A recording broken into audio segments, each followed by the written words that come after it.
اچھا، ہماری گفتگو جو ہے وہ سورہ بلد میں جاری تھی اور یہاں پہ پہنچے ہیں کہ وَہَدَيْنَاهُ النَّجْدَيْن۔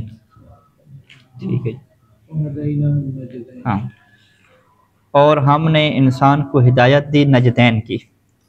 مسلم کہتے ہیں نجدین سے مراد دو رستے ہیں، ایک جو ہے وہ خیر کا اور ایک شر کا۔ تو یہ تسنیہ کسی ہے نجدین، یعنی بینا لہو طریق الخیر و شر، ٹھیک ہے، کہ ہم نے لہو انسان کے لیے بیان کر دیا طریقہ الخیر و شر، دو رستے خیر اور شر کا۔ فَلَاقْتَحَمَ الْعَقَبَةَ، فلا اقتحم، اقتحم ہوتا ہے کسی چیز کے اندر چلے جانا، عقبہ کیسے کہتے ہیں؟ گھاٹی کو کہتے ہیں، پہاڑوں کے درمیان جو تنگ رستہ ہوتا ہے، ٹھیک ہے، گھاٹی مشکل ہوتا ہے، یعنی وہاں سے گزرنا مشکل ہوتا ہے، یعنی فَلَاقْتَحَمَ الْعَقَبَةَ، ابھی تو یہ انسان اس گھاٹی میں ہی نہیں داخل ہوا، ٹھیک ہے جی۔ یہ شروع میں انسان کی بات ہو رہی تھی کہ ہم نے انسان کو جو ہے وہ مشکل میں خلق کیا، اور کیا یہ انسان یہ سمجھتا ہے کہ کوئی اس کے اوپر قادر نہیں ہوگا؟ پھر کیا فرمایا کہ یہ انسان یہ کہتا ہے کہ میں نے سارا مال جو ہے وہ بہت زیادہ مال ضائع کر دیا، اور وہ یہ سمجھتا ہے کہ اس کو کوئی جانتا نہیں ہے، ٹھیک ہے۔ تو ابھی یہ کیا کہہ رہے ہیں کہ ابھی تو انسان جو ہے وہ اس مشکل گھاٹی میں اترا ہی نہیں ہے، یعنی آغاز کیسے ہوا کہ انسان کو ہم نے مشکل میں خلق کیا، اور مشکل میں خلق کرنے کے بعد انسان کی ساری چیزوں کو بیان کیا کہ وہ مال وغیرہ خرچ کرتا ہے اور کہتا ہے سارا میں نے ضائع کر دیا، کچھ نہیں ہو رہا، اس کی ٹینشن کی کیفیت کو بیان کی۔ پھر کہا کہ ابھی تو یہ اس گھاٹی میں داخل ہی نہیں ہوا، ٹھیک ہے، یعنی ابھی اس نے ایک مشکل کام کو انجام دینا ہے، اور ابھی تک اس نے وہ مشکل کام انجام ہی نہیں دیا، یعنی فَلَاقْتَحَمَ الْعَقَبَةَ، یعنی ابھی تک یہ اس مشکل گھاٹی میں نہیں اترا۔ اس کا کیا مطلب ہے؟ مصنف کہتے ہیں اس کا یہ مطلب ہے کہ فَلَمْ يُطِعْ، کہ اس نے ابھی تک اطاعت نہیں کی، من اس کی، اولاہ بذالک، کہ جو اس کے اوپر زیادہ تصرف رکھتا ہے۔ اولا کیسے کہتے ہیں؟ زیادہ تصرف رکھنا، اولاہ یعنی جو اس کے اوپر زیادہ تصرف رکھتا ہے، بذالک اس کام میں، بذالک یعنی اس مال کے سلسلے میں، ابھی مال کے سلسلے میں جس کا زیادہ حق ہے، یعنی اللہ تعالیٰ کی ذات یا شارع مقدس کی ذات، اللہ کے رسول کی ذات، ابھی تک اس نے اس کی اطاعت ہی نہیں کی، اس کا یہ مطلب ہے۔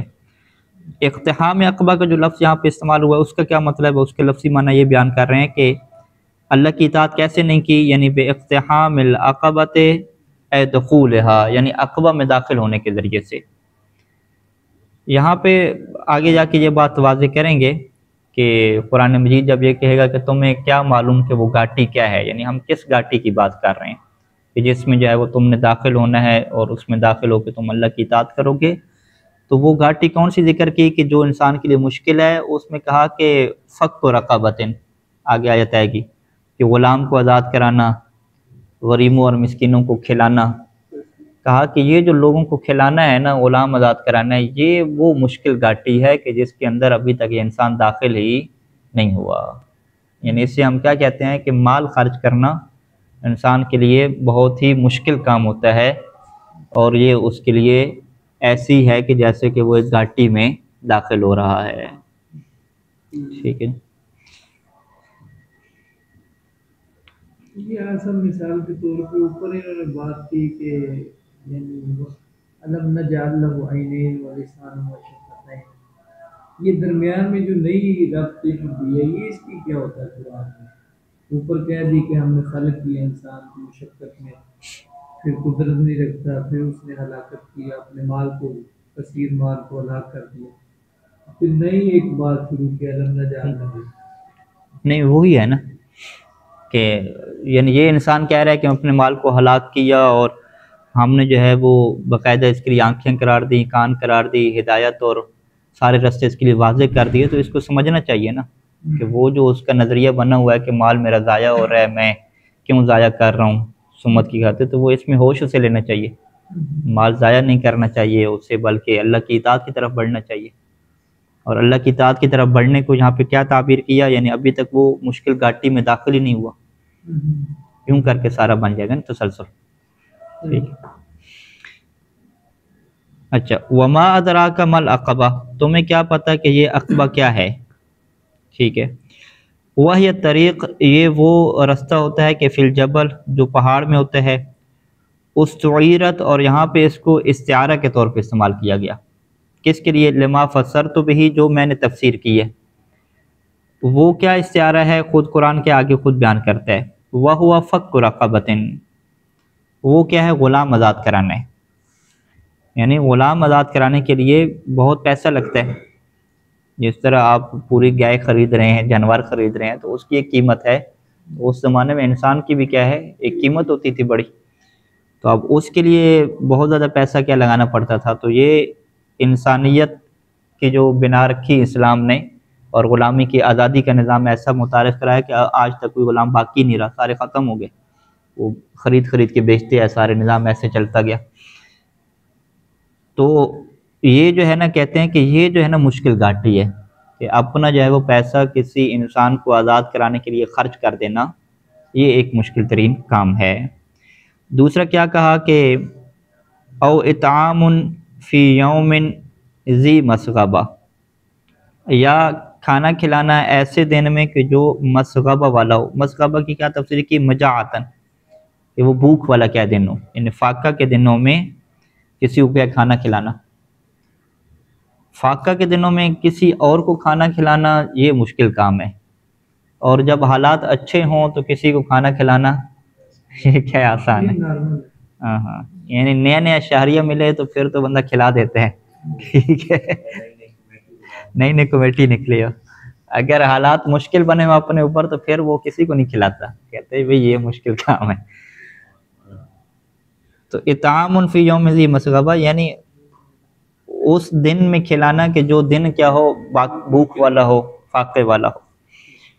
اچھا، لأن فی العتق والاطعام، اب اس کو گھاٹی سے قرآن کیوں تعبیر کرتا ہے کہ یہ جو ہے وہ بڑی مشکل گھاٹی ہے؟ اس وجہ سے کہ لأن فی العتق والاطعام مجاہدۃ، کیونکہ آزاد کروانے میں اور کھانا کھلانے میں کیا ہے؟ مجاہدہ، ایک جہاد ہوتا ہے، خود سے لڑنا پڑتا ہے. وہ ایسی ہے کہ کا اقتحام نفس، یعنی اتنی کوشش اور محنت کرنی پڑتی ہے جیسے کہ انسان گھس رہا ہو، داخل ہو رہا ہو اس میں العقبہ، کہ اقتحام نفس العقبہ تھا، جیسے کہ انسان کسی گھاٹی میں اور مشکل گھاٹی میں جا رہا ہو. تو یہ ایسا کام ہے کہ وہ مشکل کام کر رہے. اچھا، او اطعام فی یوم ذی مسغبۃ یتیما ذا مقربہ، یعنی اس یتیم کو کھلانا کہ ذا مقربہ، جو کیا ہو؟ قریبی ہو. ٹھیک ہے جی. تو اطعام کا جو مفعول ہو جائے گا وہ یتیمن ہو جائے گا. یعنی بھوک کے دنوں میں یتیم کو کیا کھلانا. عام دنوں میں تو چلے گا، لیکن بھوک کے دنوں میں جب قحط کے زمانے ہوں اور ہر طرف غربت ہو، اس غربت کے زمانے میں اس یتیم کو کھلانا کہ ذا مقربہ، جو آپ کا کیا ہو؟ قریبی ہو. کیونکہ قریبی کیا ہے؟ مقدم ہوتا ہے. یعنی ذا قرابۃ فی النسب، جو نسب میں قریبی ہو. کیوں؟ فإنہ مقدم علی الاجنبی، یعنی پہلے رشتہ داروں کی باری آتی ہے، پھر کیا ہے؟ دوسروں کی باری آتی ہے. تو یہ مقدم ہے اجنبی کے اوپر. اجنبی یعنی جو رشتہ دار نہیں ہوتے. اچھا، یتیم کو کھلانا، او مسکینن، یا کسی جو ہے وہ مسکین کو کھلانا. ٹھیک ہے جی. مسکین کون ہوتا ہے؟ آگے پھر کہا کہ ذا مطربتن، جو مطربہ والا ہو. مطرب مصنف کیا کہتے ہیں کہ مصدر و طربہ، یہ جو ہے وہ طربہ کا مصدر ہے، اور یہ مٹی کے معنی میں مٹی والا ہو جانا. یعنی وہ مسکین جو مٹی والا ہو. تو اس کا مطلب پھر کیا ہو جائے گا کہ اذا افتقر، کہ جب وہ محتاج ہو جائے، والتصق بالتراب، اور مٹی کے ساتھ لگ جائے. ٹھیک ہے جی. یعنی ہم اس کے لیے کیا لفظ استعمال کرتے ہیں؟ روڈ پہ آ گیا. ٹھیک ہے، وہ بندہ اتنا غریب ہو گیا، روڈ پہ آ گیا. تو ادھر قرآن کیا استعمال کیا گیا کہ وہ خاک نشین ہو گیا. ٹھیک ہے، مٹی والا ہو گیا، کہ اب اس کے پاس جو ہے وہ بیٹھنے کے لیے بھی گویا کہ کوئی چیز نہیں ہے جس کے اوپر وہ بیٹھے. ٹھیک ہو گیا جی. یہ دوسرا سٹیپ ہو جائے گا. یعنی مشکل دنوں میں یتیم کو کھلانا اور مسکین کو کھلانا، یہ ہے. تو اپنوں کو تو کھلا لیتے ہر کوئی، اولاد کو کھلا لے گا، دوستوں کو کھلا لے گا مشکل دنوں میں، لیکن یتیم اور مسکین کے اوپر کھلانا، یہ پھر وہ گھاٹی ہو جائے گی، مشکل. ثم کانا پھر یہ انسان ہو جائے من الذین ان لوگوں میں سے الذین آمنوا جو اہل ایمان ہیں. کہتے ہیں کہ عطف الاقتحم، یہ اقتحم کے اوپر کیا ہے عطف ہو جائے گا، یعنی ابھی تک وہ اس گھاٹی میں داخل نہیں ہوا، بس یہ اس گھاٹی میں داخل ہو اور کیا کرے، یہ والے خرچے کرے، غلام آزاد کرائے، یتیموں اور غریبوں کو بھوک کے دنوں میں کھلائے. وثم پھر ثم یہاں پہ آیا للتراخی الذکر، یہ فقط اس کا ذکر کیا ہے بعد میں ہے، یعنی دو چیزیں ہیں کہ ایک تو وہ یہ کام بھی کرے اور یہ کام کرنے کے بعد کان من الذین آمنوا، ان لوگوں میں سے ہو جائے جو صاحبان ایمان ہیں. ٹھیک ہے، یعنی اس کے کام کی جو ویلیو ہے نا وہ تب بنے گی کہ جب وہ مومن ہوگا، ایمان والا ہوگا. اگر وہ مومن نہیں ہے، کافر ہے، تو اس کے کام کی کوئی ویلیو نہیں ہوتی. یہ جملے کا یہ لفظ چینج کر دیا اقتحم. عطف الاقتحم، اقتحم کے اوپر عطف ہے، یعنی معنی کے اعتبار سے نا. اصل میں تو کیا وہاں پہ بات ہو رہی تھی کہ ابھی تک وہ گھاٹی میں داخل نہیں ہوا، اس کے بعد کیا کہا کہ وہ گھاٹی کیا ہے، فک رقبۃ ہے، آخر تک بیان کیا. یعنی پھر مطلب کیا ہو گیا کہ یہ قرآن مجید اس کو ابھار رہا ہے نا، اس بات کے اوپر ابھار رہا ہے کہ تم اس گھاٹی میں داخل ہو، غلام آزاد کراؤ اور یتیم اور مسکین کو بھوک کے دنوں میں کھلاؤ، پھر کھلانے کے بعد پھر کیا ہو جاؤ، اہل ایمان میں سے ہو جاؤ. اب یہاں پہ یہ سوال کھڑا ہو جاتا ہے نا کہ بھئی پہلے وہ کھلائے پلائے اور یہ کرے اور پھر اس کے بعد وہ ایمان لے کر ہے. ٹھیک ہے، تو ثم کا لفظ کیوں آیا، یہ بحث ہوتی ہے نا کہ ثم کان من الذین، عطف کس کے اوپر ہوگا، اقتحم. اقتحم کون سا ہے، جو معنی کے اعتبار سے ہے کہ گھاٹی میں داخل ہونے کے بعد وہ کیا ہو جائے جی، اہل ایمان میں سے ہو جائے. تو یہ پھر یعنی پہلے گھاٹی میں داخل ہو پھر اہل ایمان میں سے ہو. مصنف کہتے ہیں یہ فقط کیا تراخی الذکر ہے، ذکر میں کیا ایسے بعد میں رکھا ہے، وگرنہ ترتیب یہ نہیں ہے کہ وہ بعد میں ایمان لے کر آئے گا. ایمان پہلے ہوگا تو اس کے اس فعل کی کیا اہمیت ہے، کیونکہ جس بندے کا ایمان نہیں ہوتا، یہ بات ہمارے یہاں مسلم ہے کہ جو فعل کی خوبصورتی ہے وہ فاعل کی خوبصورتی سے بنتی ہے. اگر فاعل خوبصورت نہ ہو تو اس کا فعل جتنا بھی اچھا ہو اس کی کوئی حیثیت نہیں رہتی. ٹھیک ہے جی، تو جس طریقے سے اگر فاعل جو ہے وہ اپنے خالق کو نہیں مانتا، اپنے مالک کو نہیں مانگتا، تو جو اپنے خالق سے کٹا ہوا ہے، سرکش ہے، وہ جتنا بھی نیک کام کرتا رہے اس کی کوئی ویلیو نہیں ہوتی اس کے کام کی، اجر بھی نہیں ملے گا. ہاں اجر بھی نہیں ملے گا، دنیا میں ملے گا، دنیا میں یعنی اللہ جو ہے وہ اس کو ضائع نہیں کرتا، لیکن جو آخرت میں جو خاص اجر ہے اہل ایمان کے لیے وہ اس کا نہیں ہوتا، وہ ایمان کے ساتھ مربوط. دنیا میں ظاہری بات ہے یہ اگر سکون کے لیے چاہ رہا ہے تو دنیا میں ہو سکتا ہے اسے سکون مل جائے، شہرت کے لیے چاہ رہا ہے دنیا میں سے شہرت مل جائے، جو وہ چاہ رہا تھا اسے وہ مل جائے گا. لیکن اس کے کام کی وہ جو ویلیو بنتی ہے نا، جس سے ہم یہ کہتے ہیں کہ اچھا کام باقی رہ جاتا ہے، اس کے جو مالیکیولز ہیں اور سسٹم ہے وہ بقا اس کے اندر آ جاتی ہے اور مجسم ہو جاتا ہے، وہ اس کے کام کے اندر وہ ایبلٹی اور صلاحیت پیدا نہیں ہوگی. اس کی یعنی ہمارے مرحوم صاحب بہت ساری سائنسی تفسیر کیا کرتے تھے کہ حسن فاعلی سے حسن فعل کیوں جڑتا ہے، اس کی پھر ان کی لمبی بحث ہوتی تھی. آپ اسی تفسیر میں دیکھیے گا الکوثر میں ریفرنس دیں گے، یعنی وہ باقاعدہ اس چیز کو ثابت کرتے تھے کہ فاعل کے اچھا ہونے سے فعل اچھا بنتا ہے، وگرنہ اس کی حیثیت نہیں ہوتی. وہ پھر وہ حدیث سناتے تھے، آپ نے سنی ہوگی گدے والی، نہیں ہے عابد اور گدے کا واقعہ الکافی میں. ہاں ایک بندہ عبادت کرتا تھا نا، بہت زیادہ عبادت گزار تھا، تو عبادت کرنا بہت اچھی چیز ہے، جنگل میں عبادت کرتا تھا، لیکن اس کو جو ثواب ملتا تھا نا وہ بہت تھوڑا ملتا تھا. ہاں تو فرشتوں نے کہا اللہ تعالیٰ سے کہ ہم چاہتے ہیں کہ اس بندے کا ثواب دیکھیں. ٹھیک ہے، تو فرشتے کو پھر اللہ نے انسانی شکل میں ڈال دیا، کہا کہ تم انسانی شکل میں جاؤ، اس کے پاس رہو، تمہیں پتہ چل جائے گا کہ تھوڑا ثواب کیوں مل رہا ہے اسے. تو وہ انسانی شکل میں اس کے ساتھ آ کے رہنے لگ گیا، تو عبادت وہ بہت زیادہ کرتا تھا. تو ایک دن وہ بیٹھے ہوئے تھے جنگل میں ہری بھری گھاس کے پاس، تو وہ عابد جو ہے نا کہتا ہے کہ یہ جو ساری گھاس ہے نا یہ ضائع ہو جاتی ہے یہاں پہ. کہ ابھی کیوں، وجہ کیا؟ کہتے ہیں کہ کاش کہ اللہ میاں کا گدھا ہوتا نا یہاں پہ، تو اللہ کا گدھا یہاں پہ آتا، یہ گھاس کھاتا تو ساری ضائع نہ ہوتی نا، چل ٹھیک ہو جائے. فرشتے نے کہا کہ وما لربک حمار، کہ تمہارے گدھے کا تو تمہارے جو ہے نا رب کا تو کوئی گدھا ہی نہیں ہے. وہ کہتے ہیں نہیں، میں تو کہہ رہا ہوں نا کہ اگر گدھا ہوتا نا میرے رب کا تو یہ پھر ضائع نہ ہوتی. پھر فرشتے کو پتہ چل گیا کہ تمہاری جب یہ معرفت ہے ٹھیک ہے تو تمہیں جو ہے وہ یہ جو ثواب مل رہا ہے، ہمارے ساتھ کہتے تھے فرشتے نے کہا یہ جو مل رہا ہے یہ بھی بہت زیادہ مل رہا ہے، ٹھیک ہے۔ تو جو اپنے رب کے گدھے بنائے بیٹھا ہے وہ جتنی باتیں کرتا رہے اس کی عبادت کی ویلیو نہیں بنتی، ثواب نہیں بنتا۔ ہاں معرفت کے اوپر ہے، معرفت کے اوپر ہے۔ اسی وجہ سے ہے کہ جو عالم کی 2 رکعت نماز جو ہے وہ 1000 رکعت سے برابر ہو جاتی ہے۔ عابد 1000 رکعت نماز پڑھتا ہے، عالم فقط 2 پڑھتا ہے، ٹھیک ہے۔ وہ کیوں؟ اس کی معرفت زیادہ ہے نا، اس سے اللہ کی معرفت، اہل بیت کی معرفت، دین کی معرفت، ساری چیز اس کے لیے کلیئر ہے۔ تو اسی وجہ سے ہم کیا کہتے ہیں کہ جتنی ہماری معرفت بڑھتی جاتی ہے ہمارے عمل کی ویلیو بنتی ہے۔ اسی سے آصف ایک مربوط واقعہ کہ ایک عابد وہ بھی اسی طرح عبادت کرتا، تو ایک دن فرشتہ روئے زمین پہ آتا، وہ بھی کہتا کہ میرا اللہ کیا ہے، اجر کیا ہے، مقام و مرتبہ کیا ہے۔ تو جب صبح اٹھا تو نماز شب وغیرہ جو بھی کرتا تو وہ پانی یہ چشمہ سب ختم ہو گیا۔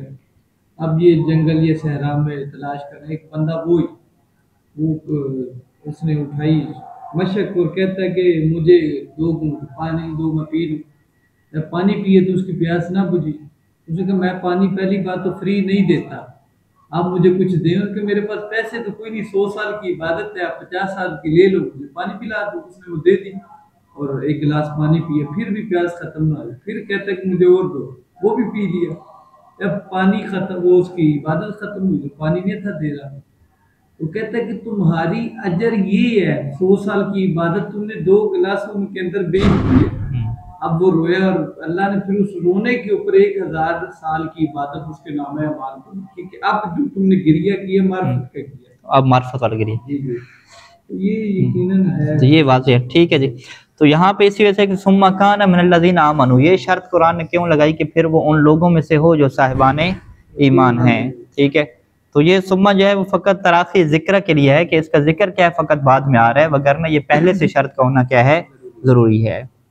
اچھا، یا تو ثم جو ہے وہ تراخی ذکر ہے کہ فقط ذکر میں کیا بعد میں لے کر آئے ہیں، او للبعد فی الرتبہ، یا یہ رتبہ میں کیا ہے بہت بڑا ہے، بعد فی رتبہ کیا ہے، رتبہ میں یہ کیا ہے بہت بعید ہے، یعنی رتبہ کیا ہے اس کا زیادہ ہے، کیوں؟ لتقدم الایمان علی سائر الطاعات، بعد فی رتبہ، رتبہ اس کا زیادہ ہے، کیسے؟ کیونکہ ایمان جتنی بھی اطاعتیں ہیں اس کے اوپر سب سے کیا ہے مقدم ہے، ٹھیک ہے۔ تو رتبہ جس کا زیادہ ہو اسے بعد میں کیوں رکھتے ہیں؟ کہتے ہیں یہ ایک چیز ہے، یعنی کہ آپ جو ہے نا پہلے آپ ذکر کرتے ہیں چھوٹے چھوٹے جملوں کا، خطیب جو ہے نا اصل جو جملہ ہے اس نے کیا رکھنا ہوتا ہے، بعد میں رکھنا ہوتا ہے، آخر پہ رکھنا ہوتا ہے، کیوں؟ اس کی اہمیت ہوتی ہے، وہاں پہ نعرہ لگنا ہوتا ہے، ٹھیک ہے۔ تو اس سے کیا کہتے ہیں کہ جس کا رتبہ زیادہ ہوگا نا اس کو ہمارے یہاں پڑھاتے بھی آخر پہ ہیں، ٹھیک ہے، اس کا ذکر بھی کیا بعد میں ہوتا ہے۔ تو لہٰذا یہ ثم جو ہے وہ اس وجہ سے آیا تاکہ جو ایمان کا رتبہ ہے نا اس کی عظمت کو کیا بیان کیا جائے، وگرنہ پہلے بھی کیا بیان ہو سکتا تھا۔ اچھا، وتواصوا بالصبر، یعنی وہ ایمان والوں میں سے ہو اور صبر کی کیا ہے وصیت کرنے والا ہو، یعنی اطاعت کے اوپر صبر، صبر سے کیا مراد ہے، اطاعت کے اوپر صبر۔ وتواصوا بالمرحمت، اور اسی طریقے سے مرحمہ کی وصیت کرتا ہو، یعنی الرحمہ للخلق، یعنی انسانیت کی وصیت بھی کرتا ہو، مخلوق کے اوپر رحم کرنے کی۔ تو اگر یہ ساری صفات پوری ہوں گی تو اولئک اصحاب المیمنہ، تو پھر یہ کیا کہلائیں گے، اصحاب میمنہ کہلائیں گے۔ اصحاب میمنہ کیا ہوتے ہیں؟ دائیں والے، کہتے ہیں اصحاب المیمنہ میں یا تو مراد یمین ہے، یہ دائیں ہاتھ والے ہوں گے، دائیں ہاتھ کیا مطلب کہ جن کا نام اعمال دائیں ہاتھ میں ملے گا، یا اس سے مراد کیا یمن ہے، یمن کیا مطلب برکت، یعنی وہ لوگ ہیں کہ جو برکت والے ہیں، کہ انہی کی وجہ سے کائنات کے اندر کیا ہوتی ہے، برکت ہوتی ہے۔ والذین کفروا بآیاتنا، اور وہ لوگ کہ جو ہماری آیات کا انکار کرتے ہیں وہ اصحاب المشأمہ ہیں۔ مشأمہ سے کیا مراد ہے، یا تو شمال والے ہیں یعنی بائیں ہاتھ والے ہیں، یا جو ہے وہ شوم کسے کہتے ہیں، بدبختی، ٹھیک ہے، برے شگون والے ہیں، ٹھیک ہے، یہ بدبختی والے ہیں برکت کے مقابلے میں نا، یمن برکت ہونا اور بے برکتی والے، ٹھیک ہے، تو یہ بدبختی والے ہیں، بے برکتی والے ہیں۔ علیہم نارن، ان کے اوپر آگ ہے، وہ آگ بھی کیا ہے، مؤصدۃ، مؤصدہ کیا مطبقہ، طبقہ وار کیا ہے، ٹھیک ہے، اس آگ کے بھی کیا بنے ہوئے ہیں، سٹیپ پہ سٹیپ بنے ہوئے ہیں، طبقہ وار ہے۔ اچھا، اگلی آیت کیا ہے، اگلی جو سورہ شمس ہے، خمسۃ عشرت آیا مکیہ، 15 اس کی مکی آیات ہیں۔ بسم اللہ الرحمن الرحیم۔ والشمس وضحاہا، سورج کی قسم، اور ضحا کسے کہتے ہیں؟ مثلاً کا ضوءھا، سورج کی روشنی کی قسم۔ والقمر اذا تلاہا، اور اس چاند کی قسم کہ اذا تلاہا، کہ جب وہ سورج کے بعد آئے۔ ٹھیک ہے، اب یہاں پہ ایک بحث ہوتی ہے کہ تلاہا کا کیا مطلب ہے؟ تو مصنف نے کیا تلاہا کا مطلب تو وہی ہے تابعہا، جو سورج کے تابع ہو، بعد میں آنے والا ہو۔ اب سورج کے بعد جو ہے وہ چاند کیسے آتا ہے، یہ کیا بحث ہے کہ سورج جو ہے کی پیروی جو ہے وہ چاند کیسے کرتا ہے؟ تو یہاں پہ جو ہمارے مرحوم استاد نے لکھا کہ انہوں نے کہا ہے کہ بھئی زمین جو ہے وہ کس کی پیروی میں چکر لگا رہی ہے؟ سورج کے ارد گرد۔ اور چاند کس کے گرد چکر لگا رہے ہیں؟ نہیں سورج کے نہیں، زمین کے گرد۔ ٹھیک ہے، زمین کس کے گرد ہوگی؟ سورج کے گرد، یعنی زمین تابع کس کی ہوگی؟ سورج کے تابع ہوگی نا۔ زمین کے تابع کیا ہو گیا؟ چاند ہو گیا۔ بس نتیجہ کیا نکلا کہ چاند بھی کس کے تابع ہے؟ سورج کے تابع ہے نا۔ یوں کر کے یعنی ڈائریکٹ جو ہے وہ چاند سورج کی اتباع نہیں کر رہا، انڈائریکٹ کر رہا ہے، کیونکہ وہ پہلے زمین کی اتباع کر رہا ہے، پھر زمین چونکہ سورج کی اتباع کر رہی ہے، تو لہٰذا جو ہے وہ ہم یہ کہہ دیتے ہیں کہ چاند بھی سورج کی اتباع کر رہا ہے۔ ٹھیک ہے کہ یہ مطلب ہے۔ لیکن مصنف کیا کہتے ہیں؟ مصنف کہتے ہیں نہیں، تابع کا مطلب کیا ہے کہ طلوع اور غروب میں وہ سورج کے تابع ہے۔ وہ کیسے؟ وہ ایسے ہے کہ 14ویں کی رات کو لے لیں، انہوں نے کہا 14ویں کی رات کو لے لیں، جو 14ویں کی رات ہے وہ ساری رات چمکتا رہتا ہے، لیکن وہ طلوع کب ہوتا ہے؟ وہ طلوع تب ہوتا ہے جب سورج غروب ہو جائے۔ ٹھیک ہے، ادھر جو ہے وہ سورج مغرب میں غروب ہوتا ہے، اور ادھر مشرق سے جو ہے وہ چاند کیا ہوتا ہے؟ طلوع ہو جاتا ہے۔ اسے کیا کہتے ہیں؟ پیروی کہتے ہیں نا، تابع ہونا۔ ادھر سورج غروب ہو رہا ہے، اس کے اتباع میں کیا ہے؟ چاند نکل رہا ہے۔ لیکن یہاں پہ چاند نکلنے کو ہم کیا کہیں گے؟ لیلۃ البدر کہیں گے، کہ جو 14ویں کی رات ہے نا وہ تابع ہوتا ہے کس کے تابع ہوتا ہے؟ سورج کے غروب ہونے کے تابع ہوتا ہے، کہ جیسے سورج غروب ہوگا تو اس کے پیچھے پیچھے یہ بھی طلوع ہو جائے گا، یعنی ایک غروب اور دوسرا طلوع۔ ٹھیک ہے، یہ ہوتا ہے۔ پھر اسی طریقے سے غروب کیسے ہوگا؟ ٹھیک ہے، پہلے جو ہے وہ سورج غروب ہوتا ہے اور پھر چاند غروب ہو جاتا ہے۔ وہ کب ہوتا ہے؟ کہتے ہیں مہینے کی پہلی تاریخ کو۔ مہینے کی پہلی تاریخ کو ہم کیا دیکھتے ہیں؟ سورج جیسے غروب ہوتا ہے تو ہم چاند دیکھنے لگ جاتے ہیں۔ ٹھیک ہے، جیسے سورج غروب ہوا چاند دیکھ رہے ہیں، چاند دیکھ رہے ہیں، بس گھنٹے بعد 1.5 گھنٹے بعد زیادہ سے زیادہ چاند پھر کیا ہو جاتا ہے؟ غروب ہو جاتا ہے۔ یعنی پہلے سورج غروب ہوا پھر کیا ہو گیا؟ چاند غروب ہو گیا۔ تو یہ مصنف کا جو سمجھنا ہے کہ یہ مراد ہے کہ چاند جو ہے وہ سورج کی پیروی کرتا ہے، سورج کے پیچھے چلتا ہے۔ تو پیچھے چلنے کا کیا مطلب ہے؟ کہ طلوع ہونے میں اس کے پیچھے چلا کہ وہ غروب ہو گیا یا طلوع ہو گیا۔ اسی طریقے سے غروب ہونے میں یہ کیا؟ اس کے پیچھے چلا کہ پہلے وہ غروب ہوا اور پھر کہ یہ کیا ہو گیا؟ غروب ہو گیا۔ لیکن اس میں وہ 14ویں کی رات اور مہینے کی پہلے دن کا مہینے کے پہلا دن اس کا کیا ہے؟ اس کو رکھیں گے اندر۔ یعنی تابعہ کہا، تابعہ کیا مطلب؟ یعنی چاند سورج کے تابع ہے۔ تابع کی تفسیر کر رہے ہیں کہ طالعاً، کہ چاند طلوع ہوتا ہے، عند غروبہا، سورج کے غروب ہوتے وقت، جیسے سورج غروب ہوا یہ طلوع ہو گیا۔ لیکن یہ کب ہوتا ہے؟ طالعاً لیلۃ البدر، 14ویں کی رات۔ اچھا، تو اس سے ہم کیا کہتے ہیں کہ چاند کا طلوع ہونا سورج کے غروب ہونے کے تابع ہو گیا۔ یہ ایک معنی ہو جائے گا۔ دوسرا معنی کیا کریں گے کہ یا تابع غروب ہونے میں ہے، یعنی او غارباً بعدہا، بعدہا کے اندر بعد الشمس، کہ یہ جو ہے وہ سورج کے غروب ہونے کے بعد غروب ہوتا ہے۔ او غارباً یعنی قمر جو ہے یہ غارب غروب ہوتا ہے، بعدہا یعنی بعد غروب شمس، شمس کے غروب کے بعد یہ غروب ہوتا ہے۔ لیکن یہ کب ہوتا ہے؟ اول الشہر، مہینے کے شروع میں ہوتا ہے، کہ مہینے کے شروع میں پہلے سورج غروب ہوتا ہے، پھر جو چاند نکلتا ہے وہ بھی کیا اس کے بعد غروب ہو جاتا ہے۔ ٹھیک ہے، وَالنَّهَارِ، اور دن کی قسم کہ اذا جلاہا، کہ جب وہ کس کو روشن کر دے؟ سورج کو روشن کر دے۔ ٹھیک ہے، یعنی دن آتا ہے تو سورج ہمیں نظر آنا شروع ہو جاتا ہے، رات کو سورج نظر نہیں آتا۔ فَإِنَّهُ، اس کی کیا وجہ ہے کہ تبرز کیا ہے؟ بارزہ، ظاہر ہونا، کہ تبرز الشمس، یہ سورج ظاہر ہوتا ہے فی ہے، دن میں۔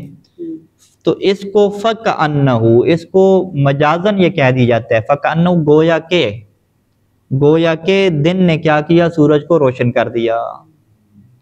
تو لہٰذا یہ جو وَالنَّهَارِ اِذَا جَلَّا ہے، یہ اپنے حقیقی معنی میں استعمال نہیں ہوا کہ دن جو ہے وہ روشنی ڈال دیتا ہے کہ اس میں سورج میں، ٹھیک ہے، یہ تو بات واضح ہے، اس زمانے میں لوگوں کو پتا تھا بھی ایسا نہیں ہوتا، سورج کی روشنی کیا اپنی ہے، تو پھر دن نے سورج کو روشن کر دیا، کیا اس کا مطلب ہو جائے گا؟ یہ محاورتاً ہو جائے گا، مجازاً ہو جائے گا، کیونکہ دن میں سورج ظاہر ہو جاتا ہے تو اس کو ہم کیا کہہ دیتے ہیں کہ دن نے سورج کو واضح کر دیا اور رات نے سورج کو چھپا دیا، ٹھیک ہے۔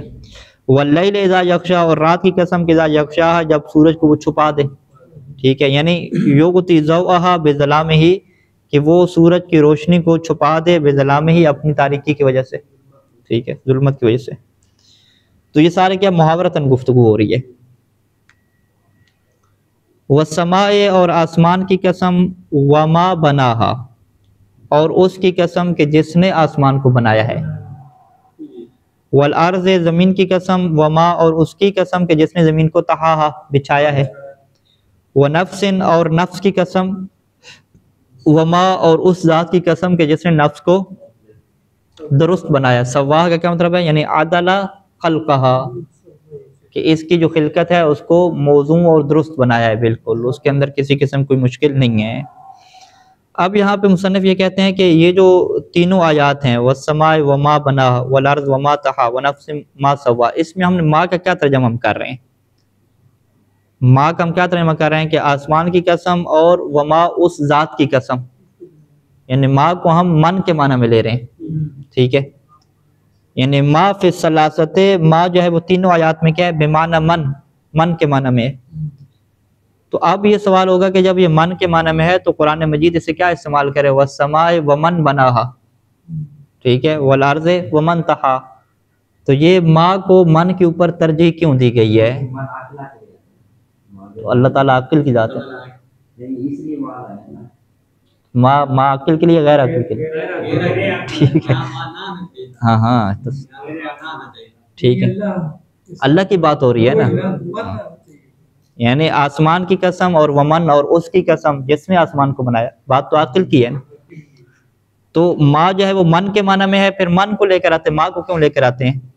تو اس کی وجہ کیا ہے کہ ما جو ہے وہ اسماء موصولہ میں سے ہے، اسماء موصولہ میں سے ما، من بھی اسماء موصولہ میں سے ہے، لیکن جو ما اسماء موصولہ میں سے وہ الذی کے معنی میں آتا ہے، ٹھیک ہے، ما اسماء موصولہ میں سے الذی کے معنی میں آتا ہے، اور یہاں پہ مراد کیا تھی؟ صفت کو بیان کرنا مراد تھا، یعنی ونفس، نفس کی قسم، والقادر، اور اس قدرت رکھنے والی ذات کی قسم، الذی سواہا، جس نے نفس کو کیا درست کر کے بنایا ہے۔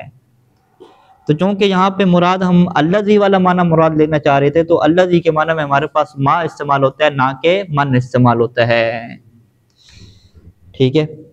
وَأُوسِرَتْ عَلَيْهَا، اوسرت علیہ کیا مطلب ہے؟ اوسرہ کیا ہوتا ہے؟ ترجیح دینا نا، ٹھیک ہے، اوسرت ترجیح دی گئی، کس کو؟ ما کو، کس کے اوپر ترجیح دی گئی؟ علیہا، من کے اوپر، یعنی ما کو ترجیح دی گئی من کے اوپر، یعنی ما کو استعمال کیا کہ من کو نہیں کیا گیا، کیوں؟ لقص معنی الوصفیہ، کیونکہ ہمیں وصفیت کا معنی چاہیے تھا، وصفیت کے معنی کیا ہوتا ہے؟ جو، ٹھیک ہے، جس، ہاں جو یا جس نے، جو اردو میں کیا ہوتا ہے، ٹھیک ہے، یعنی کہ انہ قیلہ، گویا کہ یوں کہا جا رہا ہے کہ والقادر الذی بناہا، یعنی یہ الذی کا ہمیں معنی چاہیے نا، صفت والا، کہ وہ قادر کے جس نے اسے بنایا ہے، تو یہ الذی کا معنی کون ادا کر سکتا ہے؟ ما ادا کر سکتا ہے۔ من پھر من کا ربا مثال کے طور پر من الذی کے معنی میں نہیں آئے گا، من جو کے معنی میں آئے گا، یا اردو میں تو شاید اتنا فرق نہیں ہے من اور ما میں، اردو میں کہ عربی میں یہ معنی فرق کر جاتا ہے۔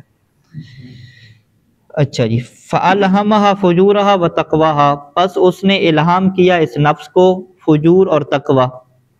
فجور کیا ہے؟ بری باتیں، اور تقوی کیا ہے؟ نیک باتیں، یعنی نیکی اور جو بدی کی تعلیم ہے وہ اس کی فطرت میں رکھ دی، الہام کر دی، یعنی عرفها، یعنی اس نے اس نفس کو معرفت دی ہے طریقہ الخیر والشر، خیر اور شر کے طریقوں کی، ٹھیک ہے۔